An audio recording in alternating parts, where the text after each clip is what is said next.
চাঁদাবাজদের রুখে দিতে আমরা দৃঢ় প্রতিজ্ঞাবদ্ধ। এমপি গোলাম রসুল ডেস্ক রিপোর্ট। পরিচ্ছন্নতা ও সচেতনতামূলক কর্মসূচির অংশ হিসাবে যশোর ৪ আসনের সংসদ সদস্য ও বাংলাদেশ জামায়াতে ইসলামী যশোর জেলা আমির অধ্যাপক গোলাম রসুল যশোরের অভয়নগর উপজেলার নওয়াপাড়ায় পরিচ্ছন্নতা অভিযানে অংশ নেন। বৃহস্পতিবার ২৬ ফেব্রুয়ারি সকালে যশোর খুলনা মহাসড়ক এলাকার নওয়াপাড়া হাইওয়ে থানার সামনে থেকে এ কর্মসূচি শুরু হয়। এ সময় এই কার্যক্রমে পৌর জামাত আমির মাওলানা আলতাফ হোসাইন, পৌর জামাতের সাংগঠনিক সম্পাদক আশিকুল ইসলাম ছাড়াও তিনি স্থানীয় নেতাকর্মী ও সাধারণ মানুষকে সঙ্গে নিয়ে সড়ক পরিচ্ছন্নতা অভিযান পরিচালনা করেন।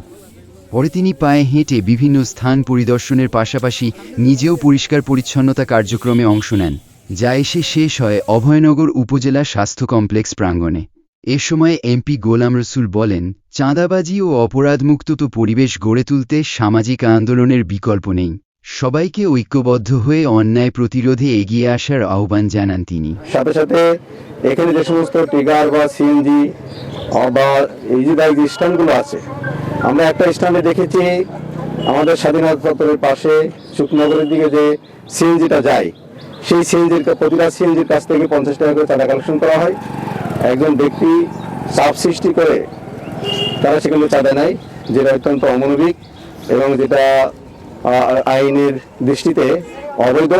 আমরা আশা করি পৌরসভার এই বিভিন্ন জায়গায় যদি কোনো জায়গায় চাঁদা কালেকশন করা হয়, পৌরসভার পক্ষ থেকে আইন শৃঙ্খলা বাহিনী যাতে এই চাঁদা কালেকশন থেকে তাদেরকে বিরত রাখে এবং যারা খেটে খায় মানুষগুলো এই ইজি বাইক চালায় বা সিএনজি চালায়, তারা যাতে কোনো অত্যাচারের অবিচারের সম্মুখীন না হয়, তার জন্য আমরা সবাইকে বলতে চাই যে মানুষ যাতে সবাই বসবাস করতে তার পরিবেশ সৃষ্টি করতে পারে, তার জন্য ব্যবস্থা গ্রহণ করবে সবাই। পৌর প্রশাসক এবং আইন শৃঙ্খলা নিয়োজিত যারা আছে তার জন্য তার ব্যবস্থা গ্রহণ করবে, আমি আশা করি।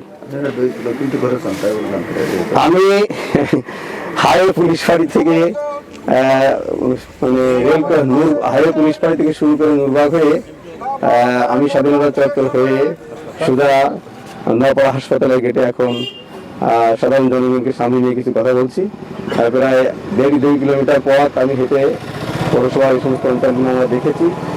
তবে একটা বিষয় হচ্ছে, পৌরসভার যারা পরিচ্ছন্ন কর্মী আছে আমি দেখতে পেয়েছি তারাও কাজ করে, মোটামুটি তারা পরিষ্কার পরিচ্ছন্ন করার জন্য তারা চেষ্টা করে।